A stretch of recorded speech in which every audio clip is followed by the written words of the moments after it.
We're back. All right, we are back. Welcome to another episode of Talking Upstream. Literally my favorite show ever. Just so you know, Dylan, I don't like any of your shows. I like this show way more. Yeah. How are you doing today? How are you doing today, Dylan? I'm doing fine. I'm immediately getting dunked on within the first 30 seconds of the record, so let's go for it. Well, it's because I got a friend today, and I feel like we're about to gang up on you, just so you know. But all right, so if you don't know, we are some nobodies. My name is Zach, and this is Dylan over there. Dude, you're on the wrong side today. Anyway, you might know us from some weird shows like Silicon Angels, the IT Sex Robot Show, or a podcast show where we just review really crappy podcasts. But like I said, talking and twitching upstream, those are my favorite things ever. What we do here is we try to create some stuff with our favorite creators. We find some people that have created something that we absolutely love. We reach out to them. Hopefully they respond to our emails, and then we just pitch things to do to them while finding out why they do what they do. So one of the cool things that we do is we watch a lot of stuff. If you're ever our Patreon, you'll see that we have a bunch of weird movie reviews and everything else. And I like to just go on Amazon Prime and just find the weirdest things and then hope they intrigue me enough to want to email. I found something recently that I texted Dylan immediately. I'm like, you have to watch this. Yep. It is a movie called Motivational Growth on Amazon Prime. And I reached out to the people that created it, and they responded very quickly. So I'm excited about that. Dylan, do you want to introduce who our guest of the episode is? Yeah, so this week we are being joined by Don Thacker. He's a director and writer known for Motivational Growth and a few other projects I'll let him talk about. So here he is. Hello. Hello. How you doing, Don? Thacker, how are you, sir? Great. How are you guys? Sorry. Doing all right. No. Yeah, so like I was saying, I watch a lot of stuff, and Dylan and I, we think that we're very clever, and we try to find things like, oh, we would have written this, or we would have thought of this. One thing that I will easily say that I could never have created, I don't think, is Motivational Growth. What an amazing production that is. Thank you. That's a big compliment. That's a huge deal. Thank you. Yeah, and Dylan and I, we always try to, especially during COVID, and when we found out like that this was made, 9 years ago, during COVID, it's like, hey, how do you make like an insular product? How do you make something that is just so small scale? And finding that and realizing it was so long ago, it is a brilliant work. And could you walk me through like what that idea, how that idea came about? Yeah. So the core story of Motivational Growth is actually not an accident, but it was a panic choice. I had this other movie I wanted to pitch. In the 90s, I moved to Los Angeles from Detroit. I'm from Detroit originally. I moved to Los Angeles and tried to, I was young, so in my late teens, early 20s, and I thought, you go to Los Angeles. Dawson Leary goes to Los Angeles. He gets to be on a movie set. Everybody loves Dawson's Creek. I'll be in it. I'm going to go to the movie. Steven Spielberg will welcome me across the border. Like George Lucas will give me $1 billion. I'll make Transformers, the live action movie. That's good. That was where I was thinking. Sure. That's bullshit. You're nothing. You're a moat. You want to be an actor? Fuck you. You want to be, I'm sorry. Can I swear? Of course. Say what, yeah. Cool. You want to be an actor? Fuck you. You want to make movies? Fuck you even more. That's garbage. There's everybody who's better than you from a talent perspective also has a parent who's a producer. Fuck you. Go home. What are you, from Detroit? We'll go back to Detroit. You're the worst. And so I spent all this is like 2 years being a PA and giving coffee to people. I gave coffee to Firuza Bulk. I was on I did a pickup shoots for big movies. I could not. I wanted to be, when you're 19 or 20, you're like, I'm the one. It's me. No bullshit. So I was living in West Hollywood. And I was paying garbage rent in a shitty place. My car was stolen. People stole my fucking my clothes. Like we had an outdoor laundry, and people broke into the bars and stole all my clothes. I had like no clothes. I was living off of $75, and I was depressed as shit. And I took on a job to to sell my services as a chess teacher. I just found something people were doing. I had no money. I was trying to make from PA job to PA job, and some guy invited me to help him with chess. So he wanted to meet at a sushi restaurant, and I could teach him the basics of chess. I hadn't eaten in like 4 days. Obviously, that's not the case anymore. But back then, I hadn't eaten in like 4 days. I'm like, shit, yeah, I'll go eat sushi with some random guy and talk about chess. And the guy was completely blasted out of his mind. I don't know if he was high on something. I've never done a drug in my life, so I don't even know. But the dude was completely out. And he was talking to me, and he wasn't talking about chess at all. It felt like a date. That was weird. I was not ready for anything like that. He bought me sushi, and I ate the sushi, and I'm like, so let's talk about chess. He's like, hold on, I'm gonna go to the bathroom. And he leaves, and I'm, picking things off his plate and trying to, because I'm not gonna eat again for the next 3 days or whatever. And he comes back, and he's completely, I don't know if he went back and did black tar heroin or he snorted a fucking star. I do not know. His mind is fucking crazy. He looks at me and he goes, fuck, man. You ever, and his eyes all twitchy, you ever just like think the bathroom grout is talking to you? And I'm just like, shit, no, I've never. I'm writing that shit down. I'm writing all that shit down. The bathroom grout is talking to me. Oh man. So that was a weird experience. I moved into another place. I got kicked out of that one place because we all got kicked out. It was rent control, and they changed the rent control, whatever. Went to another place, and I was only allowed to like live in half of a bedroom, and I could only use the bathroom twice a day. And the bathroom had a giant chunk of mold in it. And I was like, this is garbage. This is the worst thing in the whole life. The worst thing in the world is taking a shit and staring at a giant chunk of fungus. So I wrote that down. Right? And then I put that away. And I wrote 10 out. I wanted to make Robot Jocks 3. And I want to do I read all the big stuff. I'm going to make the sequel to The Last Starfighter. It's called Starfighter. It's with the kid brother. And he's pissed off because Alex went into space and all the other shit. I come with all this stuff. And it's years later. I moved back to Chicago. I moved back to Detroit, then eventually moved to Chicago. I'm trying to start a film studio. I'm trying to like make movies for a living. And I have an idea. I have the perfect pitch. It's so good. We can do it for cheap. It's going to be wonderful. It's epic. It's a sci-fi horror movie. It takes place in a superconducting super collider.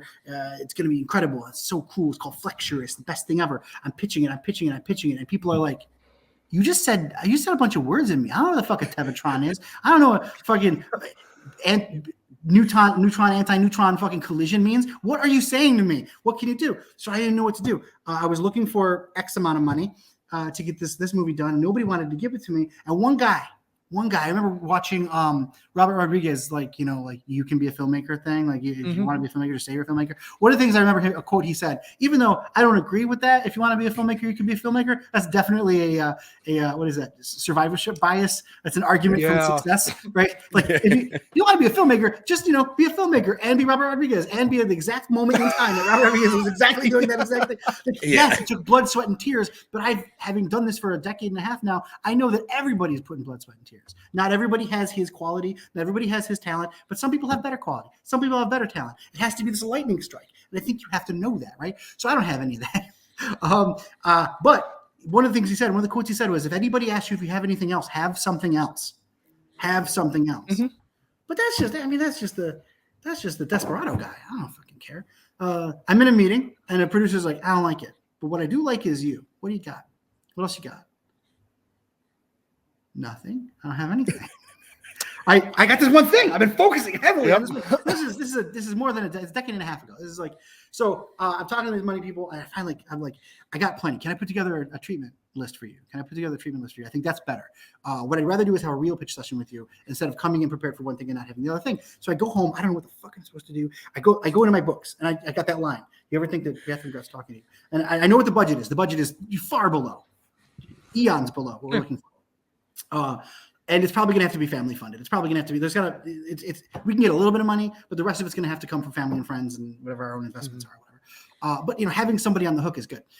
So I go back and I work out this story. I know that the budget's going to support I'm not going to blow up space. I'm not going to have robots. I'm not going to have aliens. Predator will not be in my movie. What can I do?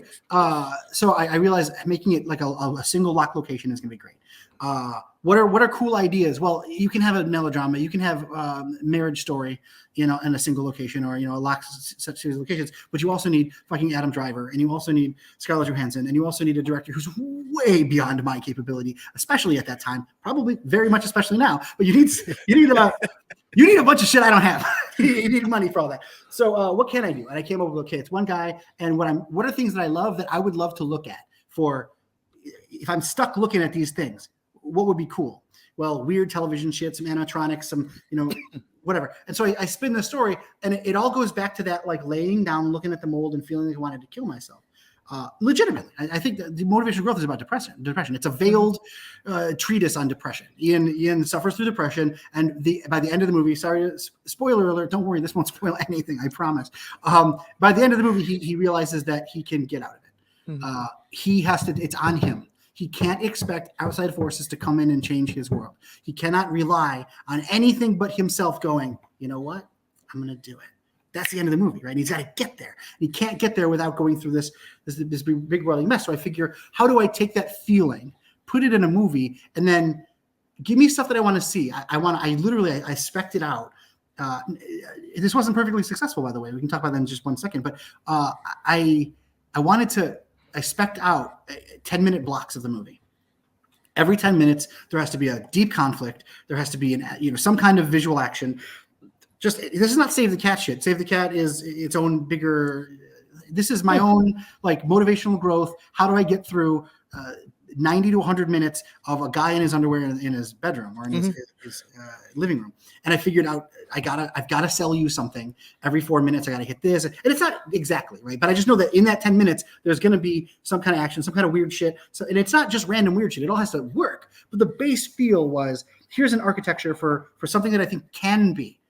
Won't always be, but can be captivating for at least a period of time. Remember, we're trying to entertain, right? I want to tell a story. I want to talk about depression, and I want to talk about how a person can get over their own shit if pushed, or even by themselves. But also I want to entertain.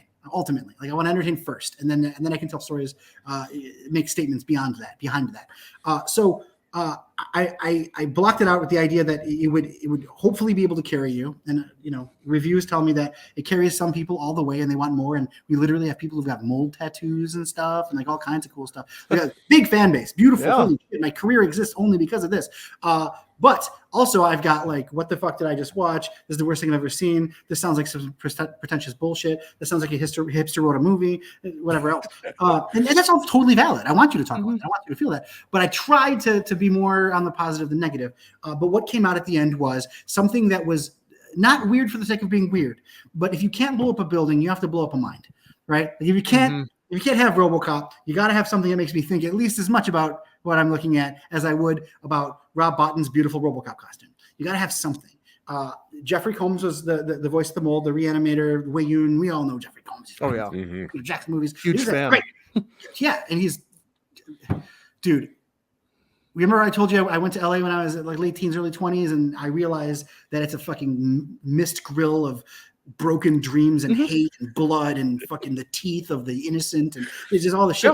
Yeah. Turns out in that fucking roiling mass of emotional devastation and all the world's worst shit, there are these pillars, there are these beacons, there are these icons, these freestanding monoliths of great fucking people who went into it as great people and who survived as great people and who are now great people. Jeffrey Combs was, man, it was so good meeting and working with Jeffrey Combs, because everything you can think positively about that guy, think it double, triple it. He's great. He was so giving. He'd come off of a movie that was 20,000 times larger than my movie, walked into my movie and treated me like I was Peter fucking Jackson. It was incredible. So that was a beautiful start. Having him in it was great. Finding Adrian, who I've been working with for now a decade and a half, finding that guy as the main character was a big deal. I know that I'm burning through time. I'll take one more minute to get to the next bit. An interesting story about the casting of Adrian.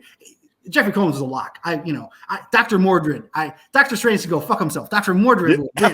You get those guys in a fight, Dr. Mordred will win. You get those little animatronic guys, little claymation guys out of the netherworld, and get Brian Thompson in the mix. It'd be fucking awesome. I love it. We're just making up the dream project right now. Let's get Mad Doctor Avengers. Yeah, let's do it. Yeah, it's great. Because that was originally Dr. Strange's script. Sorry, we're totally off topic, but Dr. Mordred was Doctor Strange. And then there was a bunch of rights management and shit. And they wanted to keep making the movie, and they changed it to Dr. Mordred. It's Dr. Strange, guys. All right. That's why I brought up Benedict Otterface. Cumberbatch, who's an incredible fucking. I don't have to be the one to say it. I won't make fun of a terrible actor. I won't make fun of an ugly person. I won't make because that's shitty. What you can do is make fun of like beautiful people who are incredible actors who deserve everything they have, and Benedict Cumberbatch is one of those. So he's got an otter face. We can make fun of him. It's fine. Don't feel bad for Benedict Cumberbatch. He's doing fine. That's exactly right. I'm not talking down to Benedict fucking Cumberbatch. I am the shit on the bottom of his shoe if he even walked down my street. Like, I am nothing. It's fine. But anyway, I tried to cast for Ian and for Leia. We did is we held the auditions. My production company and I held the auditions in a public library. A, cheap. Yeah. B, I'm going to be spending between 18 and 24 days with somebody. I don't want that person to be embarrassed. I don't want that person to pull back. I need to hang my future on this performance. And so, when you tell somebody you're about to take a shit, you're in the public library. You're about to take a shit. Let's do the shit monologue. I want to hear you talk about shit in the public library. Go. Right. Adrian said to me, do you want me to take my pants off? Like immediately. And I'm like, he's in the public library. Yes, I told him. So don't take your pants off. But in my brain, I was like, that guy would happily drop trowel in a public fucking space to work on this movie. Is that worth it? Do I need him to drop trowel? No. Am I trying to get a guy to drop his pants? Fuck no. But do I love that his first thought wasn't, I'm going to say shit. Is it okay if I say shit in the library? Like the fact that he was just in it and he delivered hardcore. Danielle Deitch, the girl who plays Leia, actress who plays Leia, incredible actor, that lady. Also totally giving. She was in a bunch of movies before that. I don't know. She's a painter as well. She's painting now. She's a fucking incredible painter. Anyway, I was like at the very end of all the girls, auditioning all the girls. If it was for Declination Jane all the way up to Leia, I was just like, scream. The top of your lungs, go. Scream. Scream is how fucking go. We're in a library, public library. Scream. Hit me with the best. And you always get the like, I'm afraid. I'm screaming. No, that's not what I need, bro. Scream. Like fucking scream. And Danielle Deitch just brought everybody. The door open. Is everything okay? Like she's just like, let it go. I was like, cool. Her audition was fine. It was great. It wasn't my world wasn't exploded by her audition, but her it wasn't bad. It was great. She was on the list. She was definitely like, let's look at that girl. But when I told her to scream, she brought it all the way. And that's, I think that I thanked you at the top for, complimenting the movie, but I think that I'm thanking you on behalf of a bunch of people, right? Like I wrote the idea and but I didn't raise all that money. I had family members give us money. We raised a bunch of money. We used a bunch of money for my company. It's primarily family funded, and those people deserve the credit, right? The actors, every single one of those actors, except for the guy I had to fire for being drunk. If you want to talk about that, we can. Every one of the actors, except for that one guy, brought it. They were all working for pennies. I asked them to do a bunch of crazy shit, get shit all over their faces, do all that stuff for nothing, right? Jeffrey Combs acted like I was God, and I paid him every penny that I could pay him. And I know for a fact that having done this now I'm working in Hollywood and I'm dealing with people. I'm like, fuck, man. Why did not he just shit on me? Why did he not laugh in my face? Like, I can't believe. And we literally had a conversation yesterday. Like, this is a pillar. Remember? Icon, model, pillar. Yeah, right on. Anyway, my point is, this is a movie that a bunch of people made.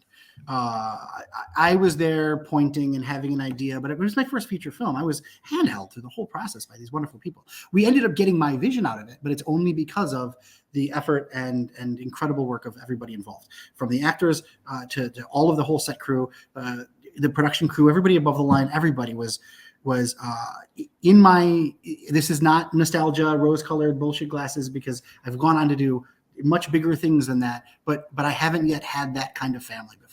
Or again, it was such a good experience. And the movie, it just got re-released for its 10th anniversary. 10th anniversary. We were literally releasing it more than 10 years after we shot it and less than 10 years after it came out. So 10-year anniversary. It evens out. So we just re-released it. You can get it now everywhere. It's on all the streaming platforms, which is probably how you got it, was the 10th anniversary. but it has a cult following. It's had a cult following for more than a decade. I always, weekly, somebody asks me about motivational growth, which is really incredible because the things I've done since then have millions and millions and millions of views. And people are like, that mold movie though. So that's great. I want that. That's awesome. And I think that speaks to the level of artistry and commitment that these people gave. Not that anybody that I work with now doesn't give that same. I work with a lot of the same people, but it's that, they gave for nothing. They gave for a dream, for a hope, and on the page, it reads just like it looks. Nobody was like, oh, this is going to make a lot of sense. And then we shoot it and they're like, I don't know what happened. No, we shot exactly what's on the page. If you get the DVD, you can see the storyboards. We shot the boards, man. We shot exactly there's no mistake. There's no misintention. It's all in there. And it's a story that definitely has a beginning, middle, and end, has a story arc, has an explanation. I wanted you to watch it multiple times, not because I wanted you to buy it or because I wanted to take up a bunch of your time, but because I wanted you to get value from our tiny production. If you watch motivational growth the first time and you're bored and you want to you're already bored and you go into it and you're not ready to invest, then it's not your movie. And it can be your movie, but I can't show you Tom Cruise's face. I can't. I don't have the money. I don't have the money now. He would not talk to me. I mean, I heard recently that I was turning a corner on Center Drive and some other street in Culver City, and I heard tell through my agent that Tom Cruise heard I was turning the corner and actually went the other way. There's no world in which I'm fucking not yet. Maybe in a week. I don't know. But my point is, if you're willing to be entertained, if you're willing to go on a story and let something tell you a story a few times, if you want to watch it again, you'll find it's in there. The answer is all there. I mean, literally at one point, a character specifically describes exactly what's happening. But it's done so in a world of confusion. And I wanted to do that so that my little tiny puzzle could be an enjoyment for you. As opposed to you can get a video game or you can get one of those little remember when we were kids, those little cardboard backed plastic puzzle things. Do you know that maybe you do. I mean, I can't be the only one. If you open those and you eat those are made of sugar, right? Those little balls. It's really? So the kid doesn't choke on them. But to me, that's motivational growth. It's tiny, it's cheap, it's made with a lot of effort and care, and it's a little maze or whatever. But if you take the moment and peel that cardboard off, there's candy inside. If you mess it up, you won't choke on it. Right, exactly. You won't choke on it. Yeah, that's perfect.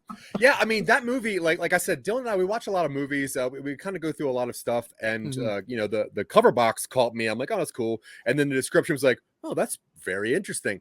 And then the second I put it on, I was caught with it immediately. Immediately, I was like, oh, this is something special. There's something about this that I need to understand. And I remember I watched it throughly and I didn't speak. And I just watched it and I took it all in. And then I took a bunch of notes. And then I watched it again. And I'm like, okay, this is really, really something that's a genius. You could tell that it might have come from pressure from outside of why it's so tight and so perfectly put together. But you can't tell, and I text Dylan, I was like, you got to watch this movie right away. And I text my mother-in-law, I'm like, will you watch this movie from somebody else's point of view? I'm like, just tell me what you see from it. And I have my daughter watch. I was like, watch this and just tell me what, because she's 22. And I'm like, what do you see in this from someone younger than me? And I was so caught by it because it feels like a play from a little bit, and then it feels like a fever dream, and then it feels like almost like a desperate cry for just help from somebody. And there was just so many cool parts to it that I was like, this is so interesting. And even from the first couple sentences, when I watched it the second time, I was like, why is that there? So in the big, for people that don't know what this movie is, A, check it out, but B, it's about a guy on the day that his TV breaks, and his TV is named Ken. And now one of the first sentences that he says is, how many days? Kent. Oh yeah. Kent. Yeah. How many days it was on day number 167 or something. And I don't know why that stuck out to me, but he knows how many days this TV has worked, which means this TV is his entire existence. So when you were kind of creating this thing, did you have a voice in mind for the mold? Was it always Jeffrey Combs or? Yeah. So there were two voices, and this is very interesting because the mold, as you'll know, and you haven't gotten to this yet, and I'll spoil it. The mold speaks in a very distinct grammatical and vocal pattern. he uses slang terms that are like post World War II, pre 70s social movement, kind of blue collar man stuff. Right. I imagine he's not James Dean with the cigarette pack rolled up but he's James Dean's dad. Like he's the guy who's like, he doesn't like a woman. One of my favorite lines in the movie, because it perfectly encapsulates the mold, is a woman is what bends a man's knees, and a man with bent knees can't stand on his own. Like that's a bigot. That dude's a bigot. Like, and I wanted the mold to be toxic parenthood. Yep. Toxic masculinity, also toxic femininity. We don't know if the mold's a guy or a girl. At one point, Ian is sucking on a nipple from the wall. That is the mold. Like he doesn't represent any gender or any sort of gender identity. He specifically is human toxicity, right? And I thought a great way to do that was to write a language that he uses. 60% of what he says is actual slang terms. 40% is shit I made up that just sounds like those slang terms because he's so inscrutable. He's so deeply that thing that maybe you didn't even know all of the parts of that thing, right? The reason I'm bringing this up, it is a direct answer to your question.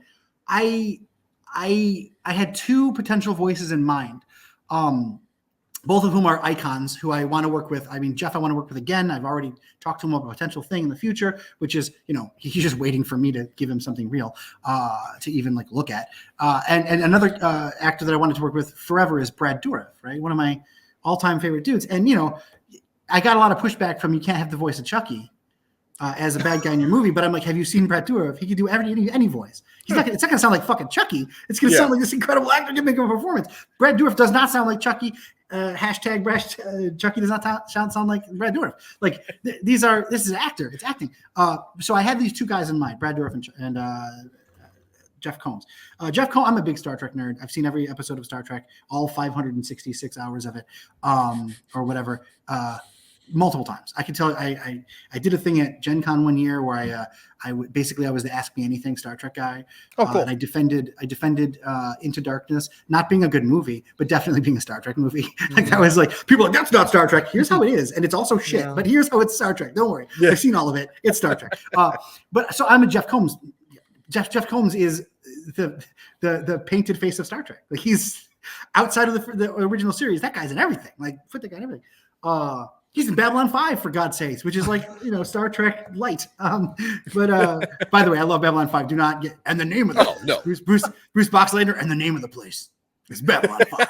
If I could just live in that one line, that could be my whole life. I was Bruce Boxleitner, Tron going and the name of the place. So anyway, my point is, as soon as I knew it was Jeff, I got responses from both, and then I had to make a decision. And honestly, I talked to Brad's people, I talked to Jeff's people, and I say my company. I didn't. I'm a director. I only talk to people after more important people get stuff done. But there's that lie that film is a director's medium. Shooting a film exactly on the day between setup and wrap out, that's a director's medium. Everything else, fuck you, go home. We can fire you, we can replace you with somebody else. You're nobody. So anyway, what got me was I got a phone call. And it was, Mr. Combs would like to speak to Don. And I'm like, so this is my first feature. Jeffrey Combs is literally like, he's the best part of Robot Jocks, and that movie had robots. Like, I'm gonna die. I'm like, okay, hold on. This is Don, right? And I just hear, Thacker! Listen, I was on the plane. I read the script. I love it. I want to know who this guy is. And at that point, I was like, cool. So you got the role then. You're the guy. Because honestly, look, I am not trying to equate Jeff Combs and Brad Dourif.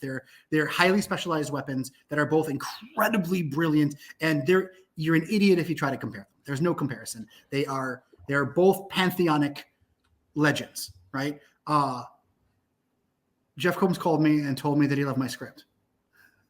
So I cast Jeff Combs in the movie. And I'm so glad I did, because he caught that like post James Cagney sort of like kind of edgy blue collar. I think so when I heard it was him, I actually bent it toward what I think, Jeff Combs does this, like your life. that kind of thing. Yep. Injection, like that kind of thing. So I made sure, like, well, I can't say injection. That's Reanimator, but he's definitely going to say infection in his big quote, his big soliloquy. That man's very first vital breath was his infection. And I'm like, that's definitely, we did it. We got it. We did it. We made it happen. So I basically I curved the writing of his voice to fit Jeff. I would have done the same thing with Brad, or I'm sorry, Mr. Dourif. You can't call a guy Brad unless you worked with him. I would have done the same thing for Mr. Dourif if he was the guy. Do I want to work with Brad Dourif again, or not again, but ever? Of course, the guy's a legend. But I think for this piece, I always say I do these things where I go to colleges and I talk about like making movies. If you can't teach.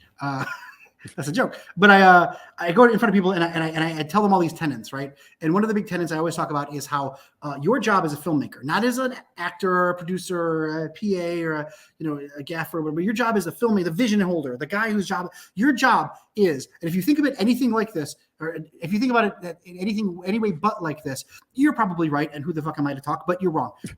The idea is, okay, so the heat birth of the universe.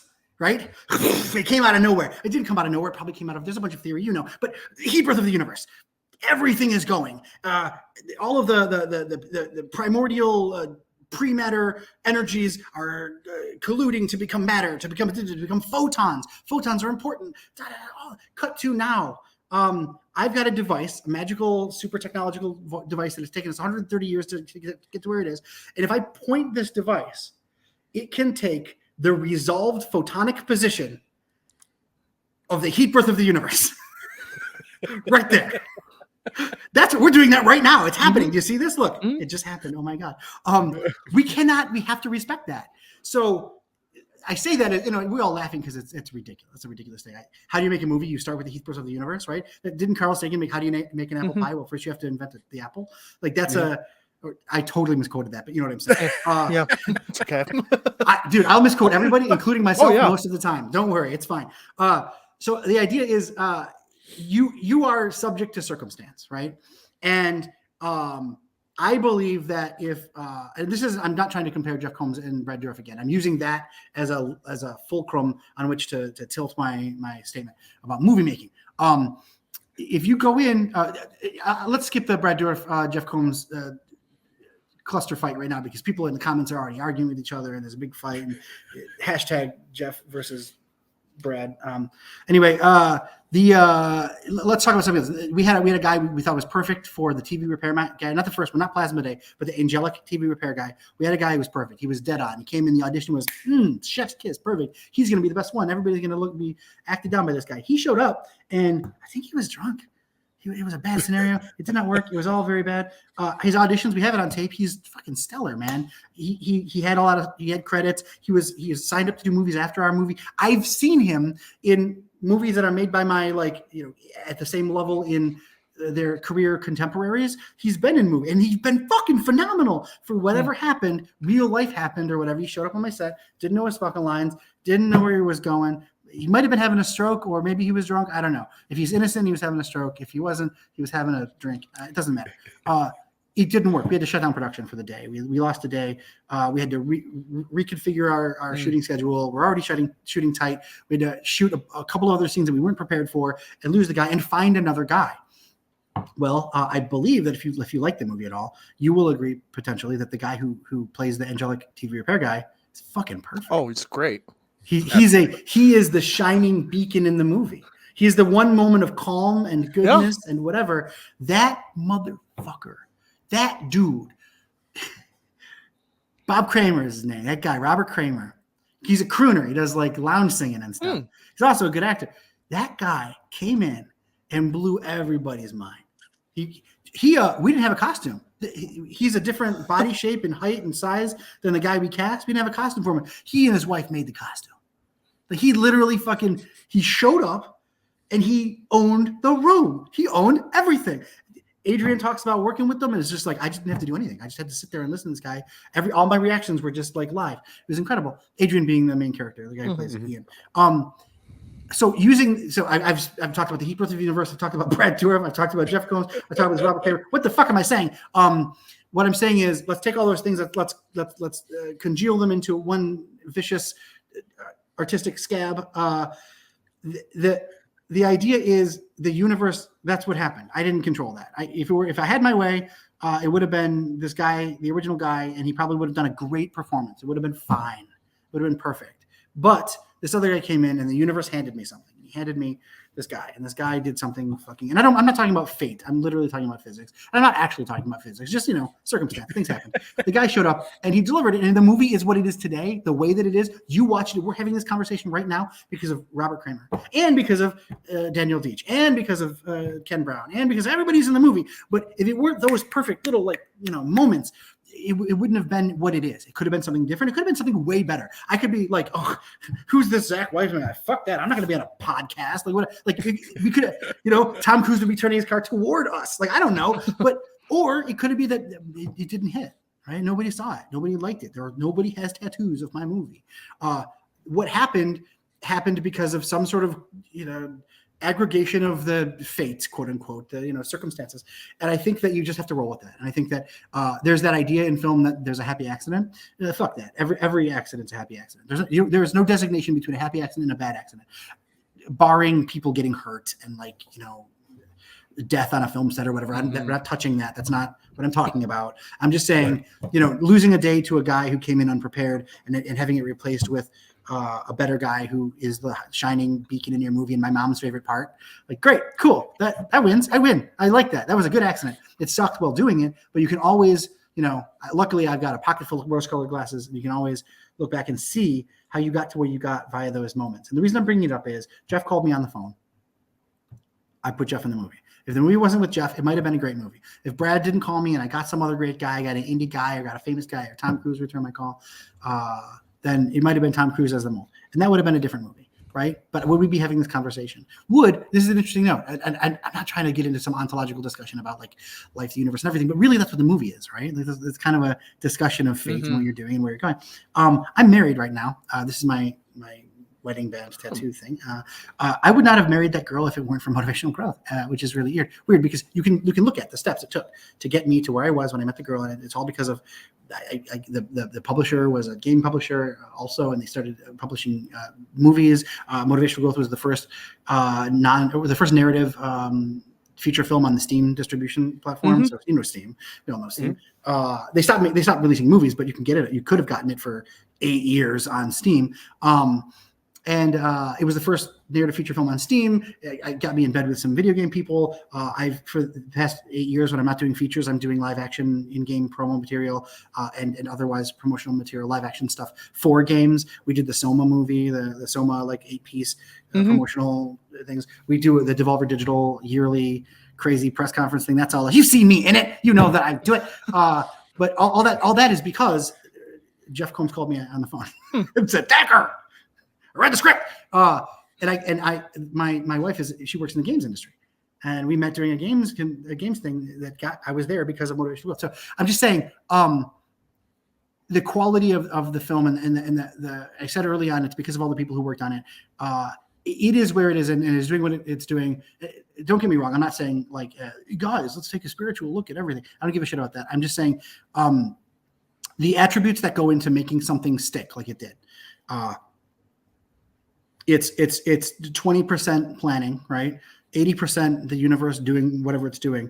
And I think maybe there's a sliver percent in there. Maybe we can take a sliver from either side of those and use that as being able to roll with that. If you can roll with that, that's good. And I know that we're about to step into talking potentially about making something or pitching something or whatever. And that's something we need to keep in mind at all times.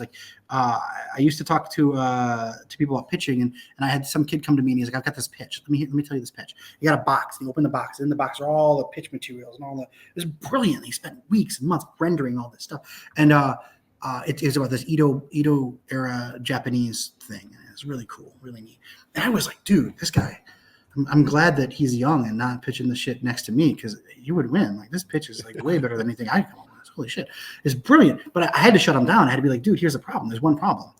You have artistry, you have talent, you have skill, you have capability, and it looks like you have an idea and a story. But what you're missing is you haven't been told no. like every day, 30 times a day for the last 8 years. I have been told, no, fuck you, go home. Who are you? Why is your hair like that? What's wrong with you? Like, I've been told all those things all the time. Why haven't I heard of you? All that other shit. I looked at him. I said, cool. So what if they wanted a space movie? What if you went in with this Edo Era Japan thing? You had it all laid out. It's all set up. And they wanted, cool, I love it. I love the story. I wish it was a space movie. Go away. Go home. What happens then? Then the universe will have pivoted and he would never. So I said, you know, if you take away some of this, don't tell me it's Edo Era Japan. Just show me the cool costumes. And they say, oh, yeah, but, you know, I was kind of thinking a space movie. You're like, yeah, it's Space Japan. These guys are on the moon, bro. Like, they colonized fucking Venus. It's Space Japan.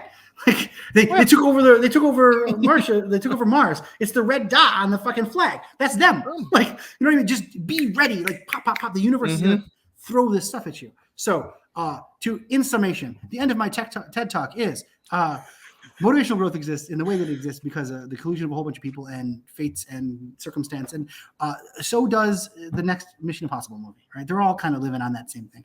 And I think that if you take anything away, or the one thing that I've learned outside of like optics and shooting stuff and acumen and working with actors and all that other wonderful stuff that, you know, you get over almost 2 decades working on something. I get a decade and a half working on stuff. One thing I've kind of been taught by the world the most is it'll come. Work on it. You'll make a movie. You'll make a show. You'll make whatever. But you have to trust the universe. The universe is bigger than you. You are riding on the back of the Big Bang, and you just got to ride that wave, bro. You got to be like Patrick Swayze. You got to get out there. Shoot it at Keanu Reeves, man. Throw a dog. Didn't Keanu Reeves throw a dog in that movie? Like literally, a dog leaps at him and he did he throw a dog? Maybe. He throws a dog. It's awesome. Kathleen Kennedy. Or Catherine Don Thacker. Don Thacker, you are one of the most exciting artistic people that we've ever spoken to. And thank you. I'm looking at Dylan. Dylan's face is just like blank, and I'm like, dude, I'm putting this guy to sleep. I feel no. That's actually Dylan's exciting face. Usually and this is not a joke. Usually he yawns. He's got a resting sleep face. He hasn't yawned. I do have a resting sleep face. Yeah, that is true. Yeah, like we got together and we watched a movie and we had like just so many questions. We're like, okay, let's come up with 15 questions just in case, because you never really know how people. I know you got time limited, but I don't. So feel free to ask questions. I'll eat up an hour. I'll eat up 5 hours. I got an award at a film festival. They made up an award on the night for best Q&A because I had a 45-minute block and I did 4 hours.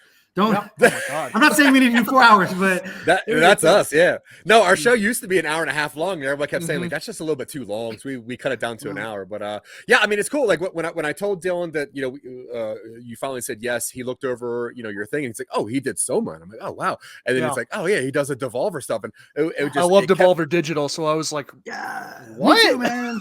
Yeah, they're great. Yeah. And I will say that, I mean, your movie, 20% preparation, 80% the universe. But I will say that I give a little more credit to you. The second that film started, there was an eye to it that I have not seen. And this is from me watching 3 movies every single day of my life. There was something so passionate about I could have sworn that Adrian was the person that made this movie because there was so much passion to how he delivered his lines. When I saw the mold, I was like, oh, it's going to have kind of a stupid voice. And the fact that you gave it like a real voice and that it wasn't like a horror voice. It was the mold knows, Jack, the mold knows. I'm like, okay, everything about this was a little bit different than I expected, which I absolutely love because like I said, ingesting movies constantly, it's always nice when something just pushes you out of like your normal lane. And I will say that this movie definitely did it. I'm a mega fan of Don Thacker from now on, and I will find everything I can of yours and try to ingest it because really something special. Motivational Growth. I was watching it and I'm like, okay, I had a very similar kind of progression to reactions that Zach did, where I was like, this movie is very intentionally made. Yeah, there's a lot of thought going into all of this. It's not just we got a famous voice to do the mold. They can just kind of talk and deliver the lines. Yeah.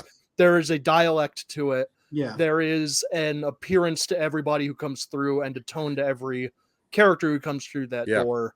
And when the movie breaks down, and I mean break down on like a narrative psychedelic route towards the end, where he starts going, the camera jitters and he sees the corpse and he stands up to watch the door and it cycles through all the iterations. I'm like, okay, this is very, very much like directly thought out. It's nice to see a very heavy through line and consistency. Well, I'd like to respond to two of the things you said. That first thing is the first thing I wanted to respond to is the 80%, 20% thing.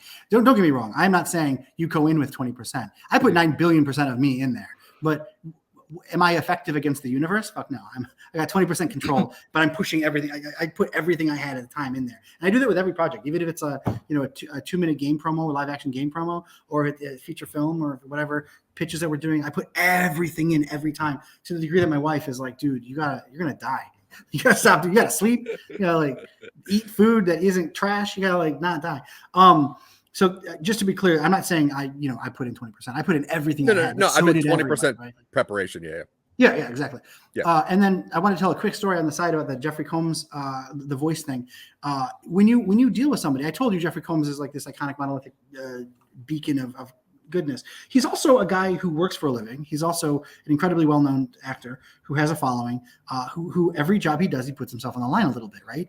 And to know that he stepped out to put himself on the line for a movie where you don't see his face, for a movie where, and the other thing he was doing was fucking Transformers at the time. His voice was being used for my movie and Ratchet in Transformers. Like, who the fuck am I? This guy's Ratchet. I can't believe it. And he's Dr. Mordred and all that other stuff. So there was a moment where at the beginning, at the top of the first day we're shooting, we shot in a booth, and I brought Adrian along, and I stuck him in the room with Jeff so that there was, back and forth and interplay, because you can't just stick an actor in a room. I mean, you could. Jeff would deliver an incredible performance looking at a fucking wall, but I think it's better for everybody if they all kind of get in there and let the juices flow a little bit. So, it's pre-pandemic by a decade, so it was easy to stick him in a room, and they're talking to each other, and Jeff there was some tension. You could feel it was kind of palpable, and Jeff was going in a direction that was completely realized, but totally not what I wanted. And here I am. I'm at this moment. Fuck. He's doing something great, but it's not what I wanted. Is this where I step aside and say da da da da da? And I can't show any of this, right? Because there's an audio engineer who just worked with fucking George Lucas. And I'm just like, oh fuck, who am I? I'm nobody. I'm a piece of shit. This isn't gonna work. And I just be like, hey Jeff, can you do it this way? And he looks me dead in the eyes. He goes, you're kind of taking my tools away. And I was just like, oh, fuck, I did. That's it. Bye. I'm going to pack up my stuff. I'm going to fly back to Chicago. This is the worst. I look right without a beat. I just go, that's okay. Just do it.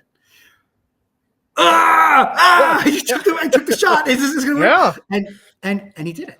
And he delivered it. And then you could see something in him like, okay, I don't have to carry this. Some guy had an idea, and he's not just leaning on me. I'm not just leaning on Jeff to get the job done. I'm there with him. I'm the general pointing at the front of the charge, right? And the fact that I could say to Jeff Combs, who by all rights, especially at the time, even now though, is a legend compared to me. I'm nothing compared to that gentleman. I looked at him and I was like, yeah, that's okay, just do it. That moment was a fulcrum beat that allowed us to work together, as opposed to him being afraid that some indie guy from the Midwest was trying to make this dumb movie where a mold talked. And, did I sign the wrong contract? Is this the worst thing? Like Bill Murray and Garfield, right? Like I signed the wrong contract kind of thing. Is that where I am? Did I sign the wrong 3-picture deal? And after that, he was into it. And what that led to was this beautiful, it started out with him being not tense, not afraid, but like concerned that he'd have to carry the load and, drag me through the movie making process. But instead he realized I had a vision and I had a goal and I was pushing. That turned into, at the end, when he's doing all those big, he has a bunch of big soliloquies at the end. It's this giant monologue about, the origin of everything and his whole thing. That's an 8-page monologue. Whoa. That's ridiculous. That's 8 pages the guy's got to go through. Yeah. So we did that on its own day. We gave it a big chunk of its own day. And he just belted. We got there. I gave him notes. We went back and forth. He asked for some questions, just like you do the process. And then action starts. And it just rolls. And what you see in the movie is a single take. It goes. It grows. It gets big. It gets fucking phenomenal. It's huge. I'm trying not to shit myself because we did it. And I don't want to say, hey, Jeff, it'd be really cool if you did that Jeff Combs thing you do, like in the Reanimator, injection. Like if you do that, I would really love it. If you sounded more like Wayun meets Reanimator, like if you could do that would be great. Like you can't say that. You have to act like, you have to have this secret pact, and you have to act like, well, think about, 50s actor character in famous 50s black and white movie. We're filmmaking. Jeff, you do a thing, bro. Do the Jeff thing. I want you. You can't say, listen, bro. I want you to do the Jeff thing. you have to buy it. You have to earn it. You have to get there. When Jeff thing comes out, when he's playing a role, it's his seasoning that he puts on a thing when he's in it, when he's actually in it. And if I say, just give me this, just give me the salt and pepper, don't give me the meat, that's a terrible request, right? He's going to put his seasoning on it. So by the end, we're there, and man's very first vital breath, I'm dead on, staring. This is it. This is the moment. It all comes down to this. If this fails, I'm quitting the movie. It was his infection. Oh, fuck. Mine explodes. Everybody loses their shit. Adrian looks at me. He goes. He literally. We're like, oh! But I have to be like, good. Good job. And he looked at me, and Jeff gets it too. Jeff felt it. He felt like you could tell. We filmed all this, by the way, so I've reviewed it. I'm not making this shit up. He sees it. He stops. He looks, and he just goes this. Sorry, podcast listeners, but he goes. Eh? like that meme, the kid turning, thumbs up, and we're like, I push the little button. You have to, it's a push to talk between the booth. I'm like, yeah, that was perfect. We're moving on. And he goes. I don't know what the fuck I just said, but I think it worked. So by the time we got to him, this big moment that he had to commit everything, he had trusted that there was a vision.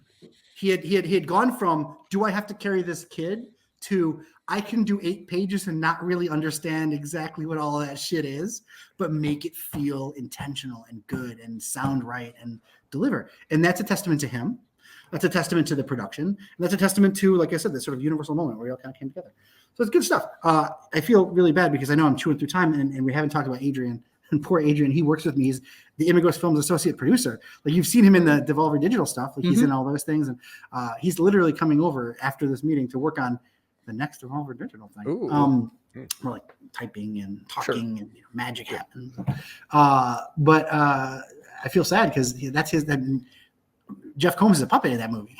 Like, literally, he's played by an animatronic. We're not talking about the animatronic. There's a whole bunch of people underneath a set using, the 12 mechanism animatronic and a guy with a Waldo puppet thing, and it's a whole giant thing. That's Tolan Effects. Steve Tolan Effects and his team came together. Midian Crosby, an incredible makeup person, did not only did she do all of the makeup for the film, but she also was an operator of the puppets, and she helps do all the creature effect stuff. Jeff Oltrowski, who's an incredible filmmaker in his own right, he was down there in the puppet stuff doing all that stuff. He was out actually in the movie as a perturbatoid, all this other stuff. These people made all this happen. When you're like, Don, you got to give yourself credit. Yeah, sure. At the very end of a list of like 30 other people, I'll be like, yeah, and I thought a thing this one time when I was sad. Like, that's kind of what it hashes out to.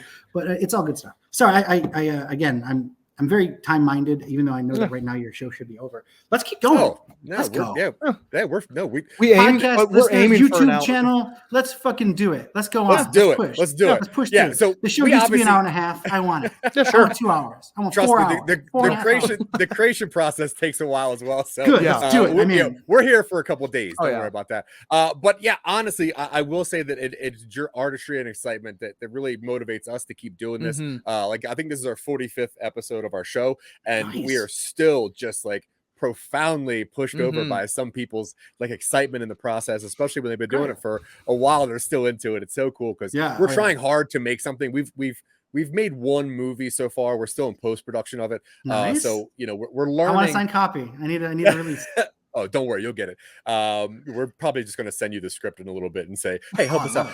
But either way, okay. So what we do on this thing, and we have, we could literally talk to you forever about anything. We love, any kind of cinephiles or people that are positive about what they're doing. But we do want to get down to what excites us the most, and it's content creation. So if that's okay. So what we do here is we're going to both pitch to you an original idea. You choose whichever one we should work on. These ideas have never been seen before or heard before. But it is odd now that we've been doing this for a couple of years, Dylan, and we're seeing movies that we've created on the show being made. Like, if you see the recent trailer for Bullet Train with Brad Pitt, we created that well over a year and a half ago on this channel. So, look, before we get too far into this, let me tell you something. What you should do is, with every one of us, and you can start with me if you want, send me a release. Let me sign a release for you. You should always do this. If you talk to anybody in the industry, for real, I'm not joking. If you're gonna pitch your idea to somebody, make sure somebody signed a fucking release. Because anything you're telling me, you're right. I could go. I had that idea before these guys. Of course I did. I brought, when you heard me on the podcast, it was my idea. I just gave them, they randomly picked, what is it called? Convergent evolution. They had an idea that I also had 2 years ago, and I just worked it with them, and now I'm making my movie. Fuck those guys. Bullet Train's my movie. Like, I feel like what we do is always get a release, right? Spend the $1,500, get a lawyer, say, I need a release. I know a guy, industry veteran, who is an incredible producer. He will not read a script, will not put an eyeball. He will look, if you put a script on a table, he'll look 90 degrees the opposite direction.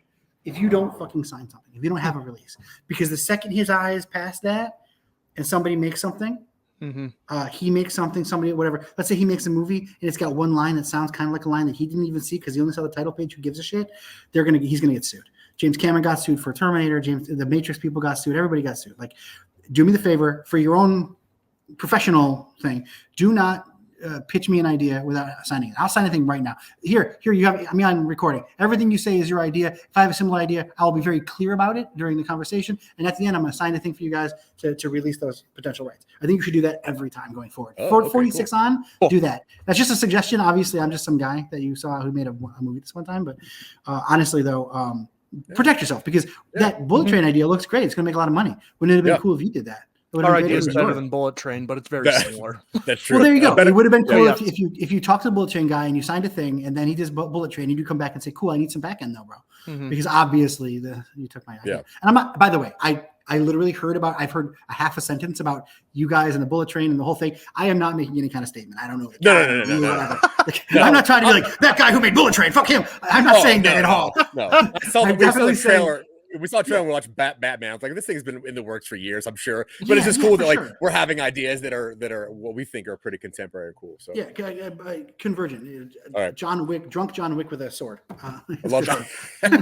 Dylan, write that down though. We're gonna need some. Already. I have a PDF downloaded already for a template. Right, excellent. Yeah. There you go. See, I just think that covers your ass, and it's not rude. And if you were to say, "Hey Don, I want you to be on the show, but you have to sign a release," my thought won't be "fuck those guys." My thought will be, "Oh, the professionals then." We're doing a professional thing. We're doing a real thing. So just keep that in your brain. It's something you can do. I don't read scripts. Send me your script, and I'll ask for a release with it, and I'll read it. But I'll only read it after I sign that release, because I make things for a living. I don't want to compromise you. I don't want to accidentally in the bathtub one night at 3 a.m. think, "Oh, I had an idea," and it turns out it's that idea that you guys told me on the show or whatever. And you guys can come to me and say, "Hey, listen, you probably just had this idea while in the bathtub, and you thought it was yours, but remember we talked about this 6 months ago. Here's the recording. Here's the release you signed. Give me my 2%. Give me my back end, because I want to make a movie." That's fair. Yeah. You know what I'm saying? I think that's absolutely. Well, well then honestly, I hope that you make one of these movies, and we have that conversation later. Okay, so let's see. So I won last week. So Dylan, I think you're going to pitch first this week. All right. Rubbing it in. Cool. So it's nice that we talked about space movies a little bit, because I think I've got a space movie kind of. So this is just kind of a refined pitch for an idea that I've talked about previously. So think 7 years ago, humanity, all of us, experienced a collective dream where we saw aliens arriving in 10 years to fix all of our problems. Everybody on Earth had the same dream where aliens are going to come by in a decade and be like, "Hey, here's some." And in Russia, it's in Russian, and in Japan, it's the Japanese dream. It is comprehensible to everybody. Everybody experiences. It's culturally relevant to everybody. Yes. Cool. Now, 7 years later, our telescopes have started picking up an oncoming object out of deep space, and they're predicting it will be at Earth in 10 years. It's moving faster than it should. Or in 3 years, or in 10? In 3 years. But it fits at the end of the 10-year window. block. Yes. It's on track to arrive, and some people believe the benevolence is real, and some people think that this is all going to be a trick. Setup, yeah. And it's probably going to focus on some sort of interpersonal drama related to the people who man the telescopes, or are somehow related to it in an indirect way, and how the oncoming thing affects kind of how societal bonds have been formed. Okay, that's pretty interesting. Can I make an immediate response? Absolutely. Are you with your elevator? Yep. In the elevator? Right? Okay. I'm going to tell you I'm going to speak from authority. I don't have authority. If I had authority, you would be calling 2 agents, 4 managers, and whatever. I'm just a guy. So anything I say, take with that grain of salt. I'm just a guy. Makes movies every once in a while. So anything, I'm not trying to shit down anybody's throat or be negative in any way. That's a premise, right? Good premise. That's an intriguing premise. But the whole time I'm waiting through that premise, what's the story? Yep. What's the story? And you said the story's kind of like it could be. Oh, I'm not interested in that. I need to know who's the guy. Who's the guy? Right? Oh yeah. We're with a guy. Like, a robot comes from the future to try to kill somebody. That's fine. But who? Why? Like, what's the emotional fulcrum? What's the crux point? What's the pivot? What is it? Engineering? They call it the moment, right? What's the moment? Give me the moment. I'm not saying your idea is shit or that it's bad or that your pitch is bad. You have the first third of a pitch. I want to hear the rest. I want to hear, because of this premise, you got act 1 down, right? Inciting incident. This is your inciting incident. Who are our people? That's every dude. And this isn't coming from Don Thacker, high-minded bullshit, fucking auteur. This comes from me sitting across from producers saying, yeah, but who falls in love? And me going, no, but like there's robots and then you can Neuralink into the robots and this fucking like, no, yeah, but who falls in love? Who's the character? Where's the, why do I care? Why does my mom care? Why does my stepdad care about the movie? Like I think that's every pitch is going to come up against. That's your first wall of scrutiny, right? Yep. We can develop that. We can use this time as a set aside. But I'm going to pick a pitch. So anyway, starting with that, it's Zach's turn, right? That's how it goes back and forth. Yeah. So cool. Well, Zach, now step into that with the full knowledge that I'm probably going to shit it down for not being a pitch. No, my pitch is perfect. I hate when I make the joke and there's just dead silence. I'm like, we're both. The joke was that I was being an asshole. Yeah. I'm not an asshole. Like, I told you he was an asshole. Yeah. So this probably feels a little weird. Normally we get into the creation process, but Mr. Thacker, your hair is down. It wasn't down last time. I don't think it definitely was. Anyway. It was pulled back tighter. Yeah. That's but we had such a great time with Mr. Thacker that our conversation ran longer than any conversation we have ever had. So instead of what would normally be the creation process, what we're going to do is break this into our very first 2-parter. So tune in next week and we're going to get to a little bit more of the interview and the creation process and the selection of whatever project Mr. Thacker picks. So until then, we want to thank some people that helped us out. Obviously, we got Red Flanagan, we got Tanya Sheck, we got Sarah Tkachuk, we got all of our friends, Jeff Dwoskin, Scott Curtis, even that turd Michael Colby. But yeah, so tune in next week, get the second half of this awesome interview. I've never felt more passion than what Mr. Don Thacker brought to this thing, and we just wanted to make sure that you guys got to see it / hear it in full. So, Dylan, do you have anything to say to our friends until they finish this episode? I tell you, this guy gets nominated for one award, and now he's got his own he's got his own trailer and everything else. You're the one who submitted it. End the episode. I didn't submit categories, bro. I submitted our show. They picked best host. I didn't submit what shows to do anything. I just submitted hey, these are our podcasts. So they chose you for best host. I didn't say me for host. That's ridiculous. Fade out before this bit. That's okay. Maybe. Bye, everybody. Until next time, I've been Zach. He's been Dylan. You've been great. See you next week. Bye.